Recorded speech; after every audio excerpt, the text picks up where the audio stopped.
Estimados compañeros y maestro Lisandro, reciban saludos cordiales de parte del grupo número 6. En esta oportunidad tenemos el gusto de presentarles la videoclase que corresponde a la temática de la cooperación internacional, narcotráfico, terrorismo y crimen organizado. Para introducirnos un poco al tema, podemos mencionar que el eje central consiste en explicar cómo a lo largo del tiempo el narcotráfico, terrorismo y crimen organizado han generado impactos significativos en la agenda de la cooperación internacional, dando inicio a un proceso de securitización de la cooperación y securitización de la ayuda. Se expondrán ejemplos concretos de la arena internacional de cómo los fenómenos anteriormente mencionados han impactado de manera significativa en la orientación de la cooperación internacional.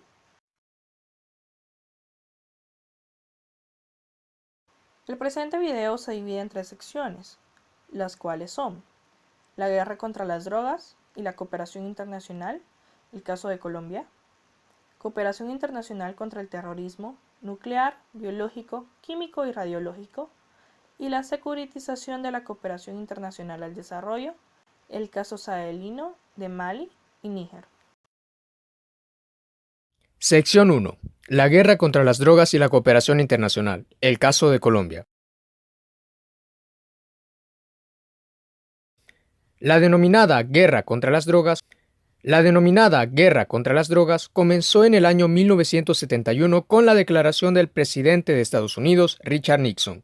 Es importante mencionar que este presidente fue el único que logró reconocer el problema fundamental de esta guerra contra las drogas, y es que el tráfico de drogas existe porque hay consumidores y un amplio mercado, por lo que en su administración se invirtieron muchos fondos para. Pero años después, en la administración de Ronald Reagan, en los años 80, una nueva perspectiva de la guerra contra las drogas vendría, estableciendo que la producción de coca en la región andina significaba un peligro para la seguridad nacional de los Estados Unidos, por lo que comenzó un proceso de securitización en el combate al narcotráfico, y la guerra contra las drogas se convirtió en el tema central de su administración presidencial. Reagan convenció a gran parte de la población que el narcotráfico significaba un peligro para la sociedad estadounidense, y por lo tanto esta guerra contra las drogas era necesaria para garantizar la prosperidad de la nación. El inconveniente de los planteamientos de Reagan es que se concentró únicamente en la oferta y no en la demanda de drogas, dedicando esfuerzos únicamente en combatir la producción.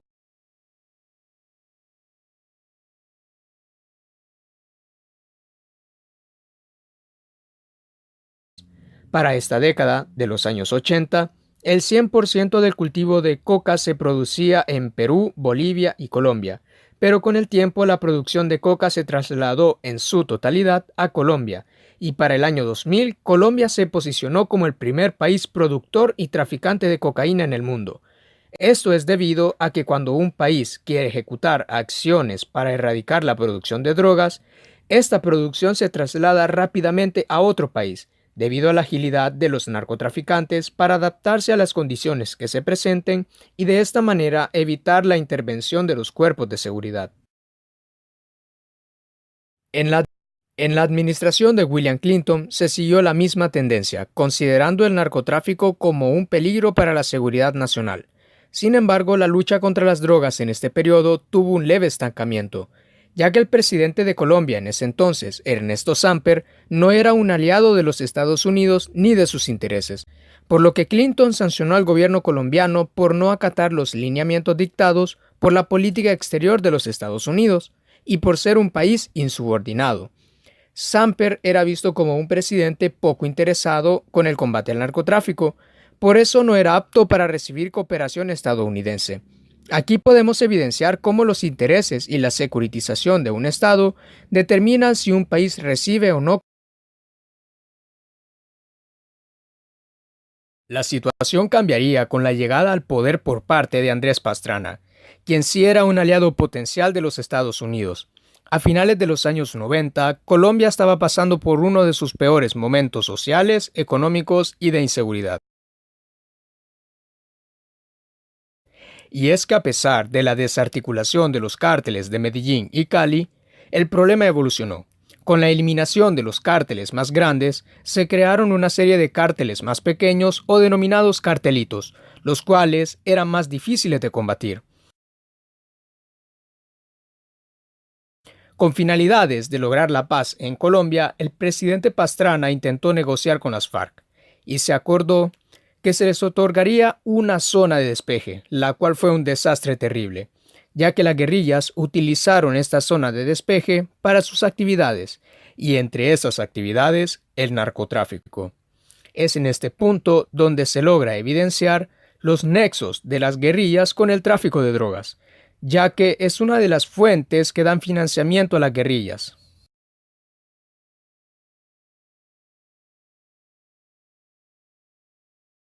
Luego de este fracaso con la zona de despeje, la situación empeoró en Colombia, por lo que Pastrana reconoció que necesitaba la ayuda de los Estados Unidos para hacer frente a la situación. El gobierno de Estados Unidos respondió que el gobierno colombiano debía presentar una propuesta para dar solución al problema, la cual estaría apoyada por Estados Unidos, por lo que Pastrana creó el Plan Colombia, que se enfocaba en el proceso de paz, economía y desarrollo.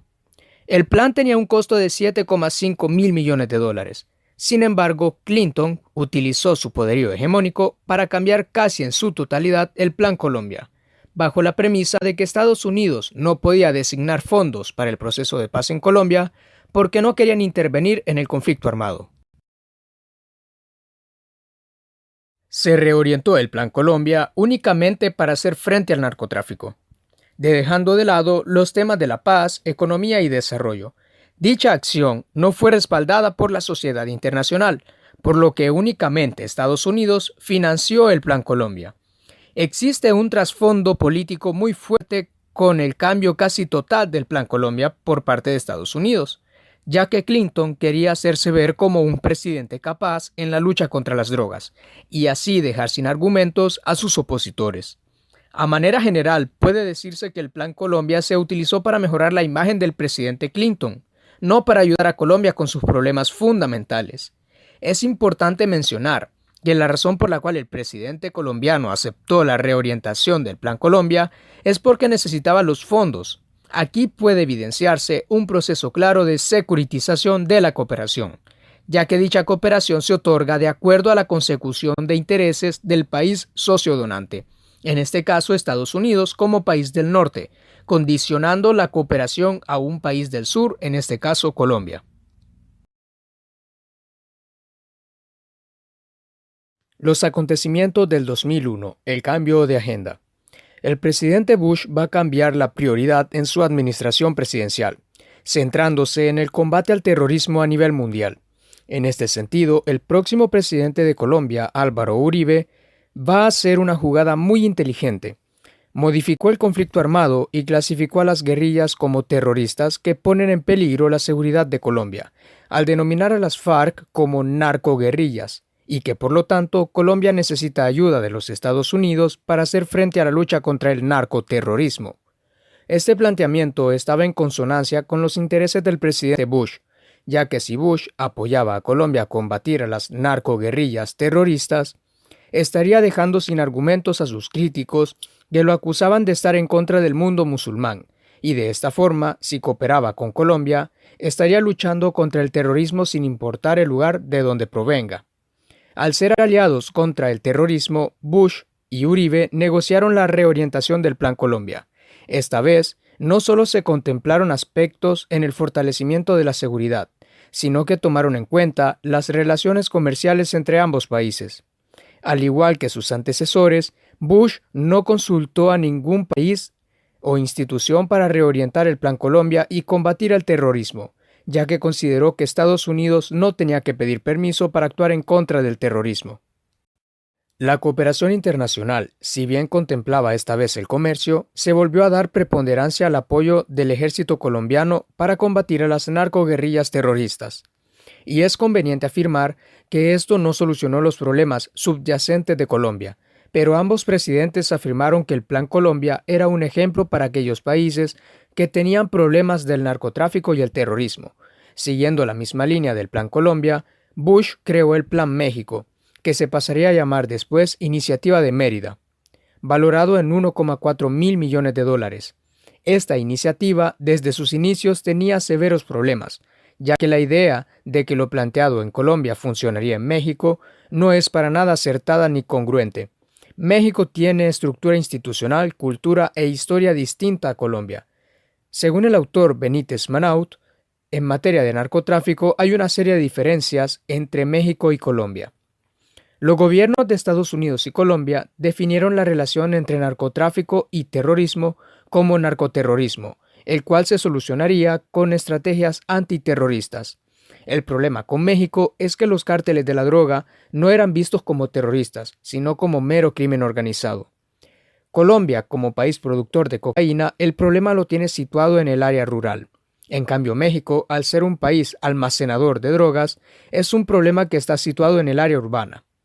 En Colombia hay varios frentes del grupo armado revolucionario que se unieron a las fuerzas criminales, mientras que en México no hay movimientos armados vinculados al tráfico de drogas. En Colombia no hay un nacionalismo militar antiestadounidense, como lo existe en México. Por ello, la cooperación entre Estados Unidos y México debe de ser de manera muy cuidadosa. Ha quedado demostrado que utilizar el Plan Colombia para intentar solucionar los problemas de México es un acto destinado al fracaso. Sin embargo, el gobierno mexicano aceptó la iniciativa de Mérida porque necesitaba la asistencia de los Estados Unidos. Aunque en la actualidad México tiene problemas muy serios debido al crimen organizado a causa de la guerra fallida de Estados Unidos contra las drogas.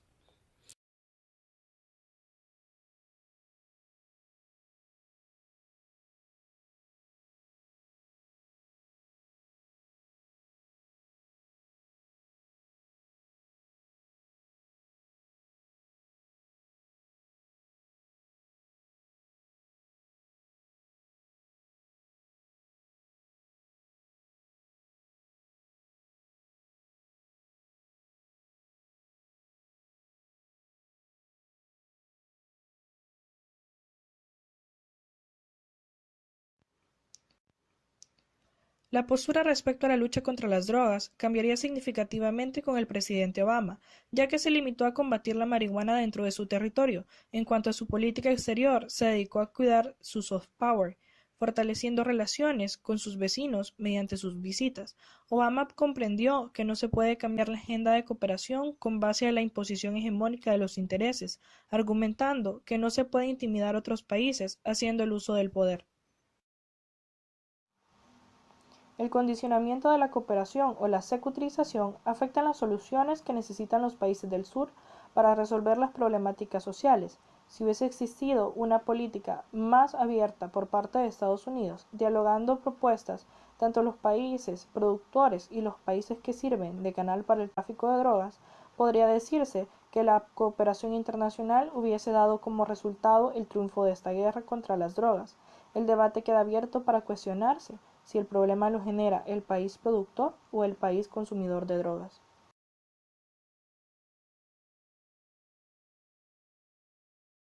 Cooperación internacional contra el terrorismo nuclear, biológico, químico y radiológico.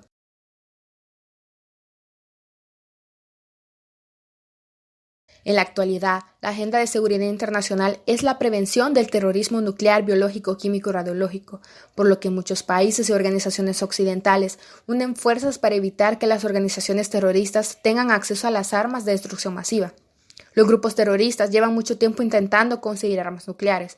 Muestra de ello son las declaraciones de Osama Bin Laden en 1998, afirmando que el deber de los islamitas es conseguir armas de destrucción masiva para destruir el status quo global.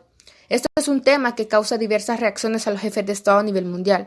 Muestra de ello es la respuesta del presidente Obama cuando se le preguntó cuál era la principal amenaza que enfrentaba los Estados Unidos, a lo que respondió: la amenaza más importante para la seguridad nacional es que las armas nucleares caigan en manos de los terroristas. En ese sentido, hay 4 pilares en los que se basa la cooperación internacional contra el terrorismo: prevenir, perseguir, proteger y preparar respuesta.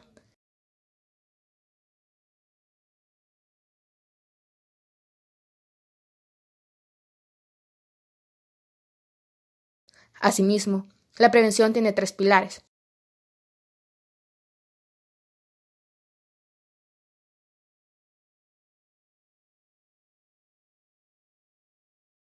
El primero, evitar la proliferación nuclear.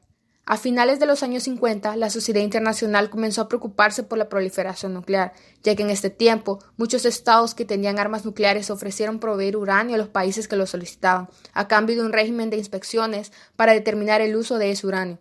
Estados Unidos denominó este programa Átomos por la Paz, que sería el origen del Organismo Internacional para la Energía Atómica y el Tratado de No Proliferación Nuclear.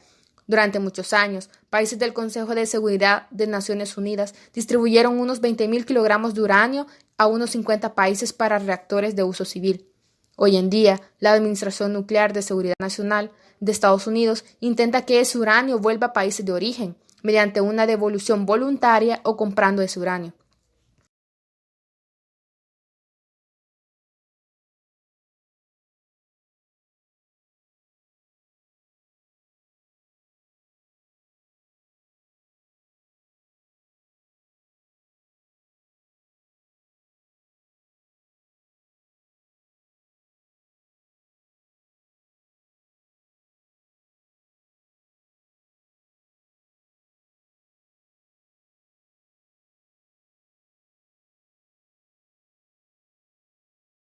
Segundo, extremar medidas de seguridad.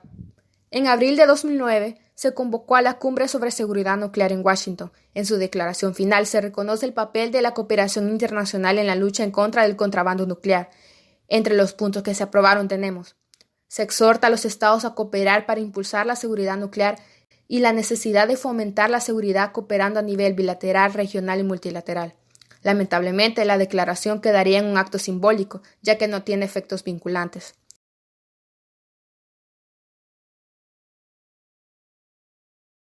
Tercero, conseguir una disuasión creíble.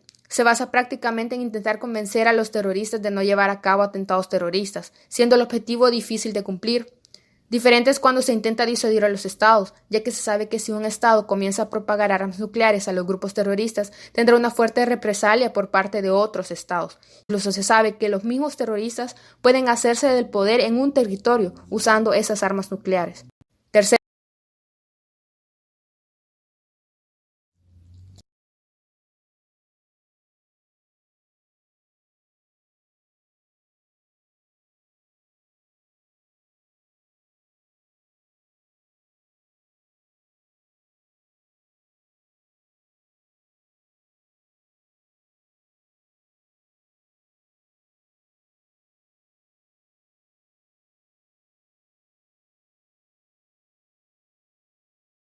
organizaciones internacionales financieras.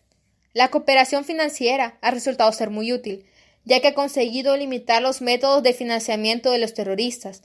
Ejemplo de esta cooperación son los esfuerzos para reforzar el Grupo de Acción Financiera contra el Blanqueo de Capitales, un organismo intergubernamental cuyo objetivo es promover políticas a nivel nacional e internacional para combatir el blanqueo de dinero y la financiación terrorista. Interpol. Esta organización tiene 187 países y en su lucha contra el terrorismo tiene un grupo especial de expertos antiterroristas que comparten información a fin de identificar grupos terroristas activos, miembros de organizaciones terroristas, métodos de financiamiento, canales de financiamiento y modos de reclutamiento. Todo esto almacenado en la base de datos globales de Interpol para trabajar de forma conjunta contra el terrorismo, para tener un control más fuerte de las fronteras. La Organización para la Seguridad y la Cooperación en Europa. Esta organización, en la cual participan 56 estados, tiene 4 áreas estratégicas para combatir el terrorismo: las medidas policiales, la seguridad en las fronteras, la lucha contra las redes de tráfico y eliminar la financiación de los terroristas. Iniciativa Global para combatir el terrorismo nuclear. Con la finalidad de obtener resultados satisfactorios en la cooperación canalizada, Estados Unidos y Rusia lanzaron en el año 2006 esta iniciativa, a la que se incorporaron 80 países, dando lugar a una coalición ad hoc, con el objetivo de fortalecer las capacidades globales de manera sistemática para prevenir, detectar, disuadir y responder al terrorismo nuclear, y asimismo desarrollar iniciativas multilaterales que mejoren la planificación, las políticas y los procedimientos de los países participantes. Cooperación en virtud de la OTAN. La OTAN, por su infraestructura, su experiencia y por sus características, parece la organización internacional más capacitada para llevar a cabo la lucha contra el terrorismo. La OTAN tiene una serie de respuestas posibles de tipo político-militar a usar en una situación de riesgo o situaciones de crisis, basándose en la cooperación militar, las cuales se establecieron en la Cumbre de Praga del año 2002, clasificándose sus acciones en 4. Primero, acciones terroristas, preventivas y defensivas. Segundo, acciones contraterroristas, de carácter proactivo y ofensivo. Tercero, gestión de consecuencias, mitigación de efectos. Y cuarta, la cooperación militar coordinada.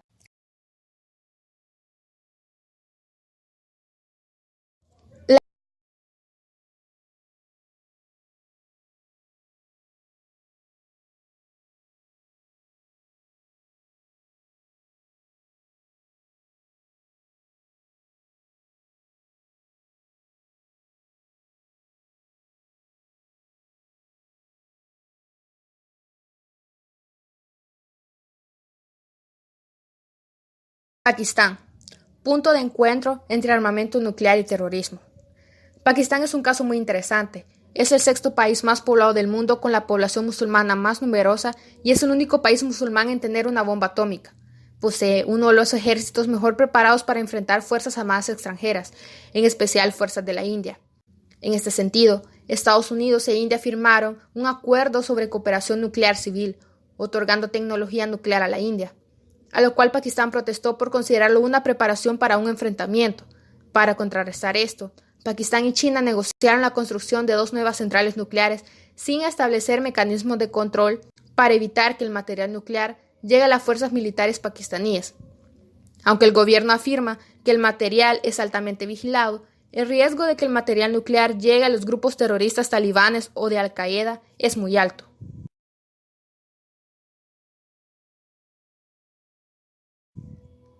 Libia. La renuncia voluntaria. En el año 2003, Libia renunció a su programa de desarrollo de armas de destrucción masiva y de misiles balísticos de largo alcance, permitiendo que inspectores de Estados Unidos, Reino Unido y Naciones Unidas verificaran que se cumplía el compromiso de desarme. Esto se debió a que Gaddafi tenía el temor que Estados Unidos hicieran un ataque donde tenía almacenado el componente de armas, por lo que de forma voluntaria permitió que se realizara el desarme en su país. Los técnicos que supervisaron el proceso de desarme abandonaron Trípoli en el año 2004. Securitización de la cooperación internacional al desarrollo. El caso sahelino de Malí y Níger.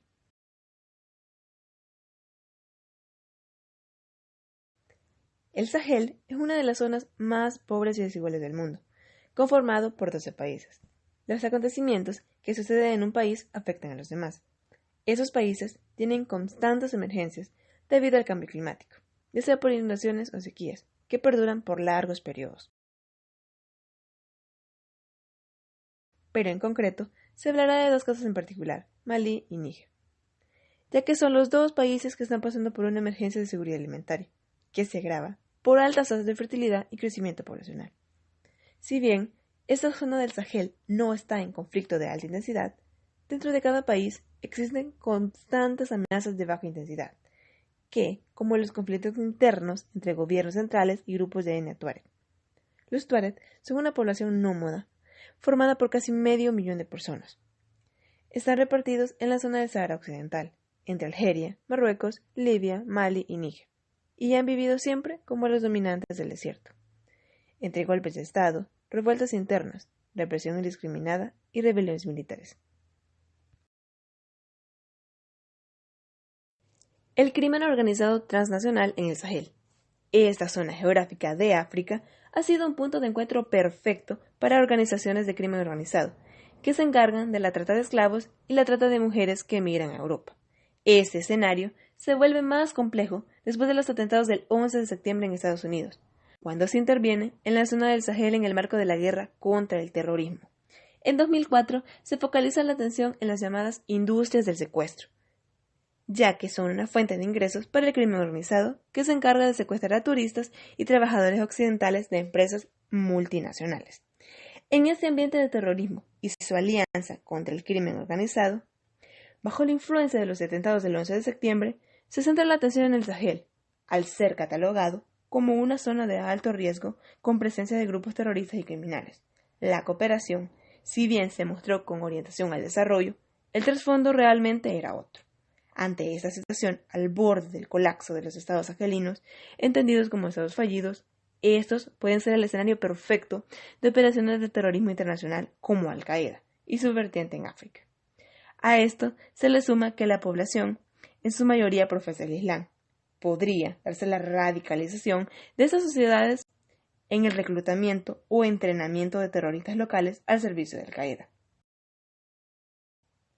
Bajo esta lógica, Estados Unidos comienza a estrechar relaciones de cooperación con los países del Sahel para activar mecanismos económicos, políticos, militares y de cooperación al desarrollo, para dar tratamiento a esta zona prioritaria en la lucha contra el terrorismo.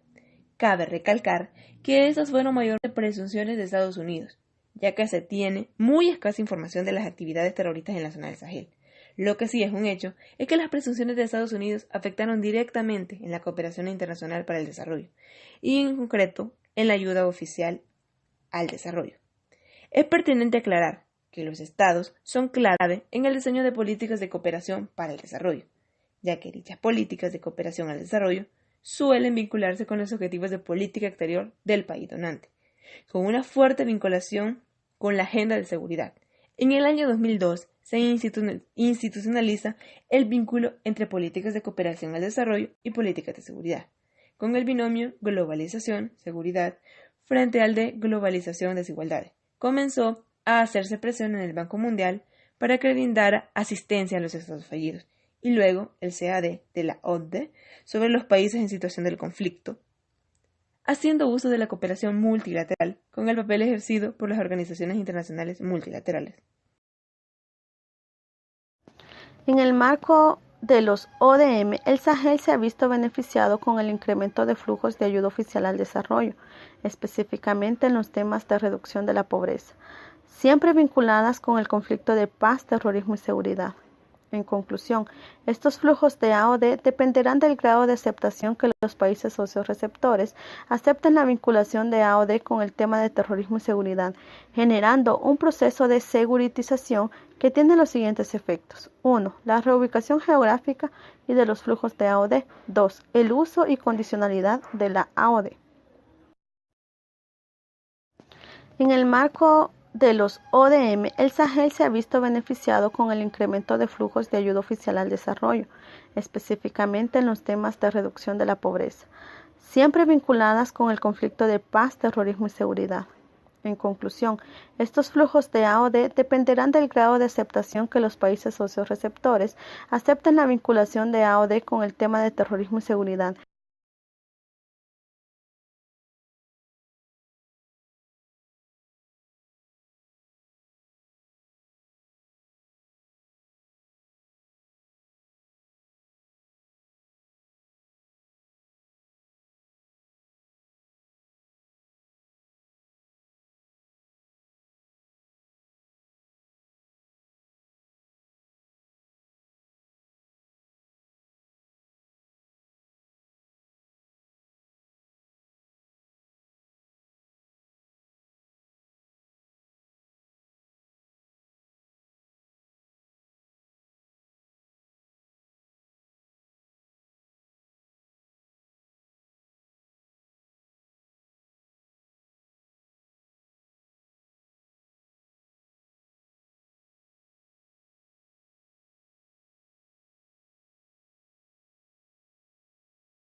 En este sentido, si se prioriza la lucha contra el terrorismo y el crimen organizado en detrimento de la seguridad alimentaria y humana, mientras que los países donantes buscan focalizar sus intereses seguritarios a través de la asignación de ayuda para medidas relativas a la seguridad, la interdependencia mutua de ambos, seguridad y desarrollo, debe ser debidamente reconocida, destacada y utilizada pragmáticamente para la provisión de los recursos adecuados que enfrenten a los factores de desarrollo.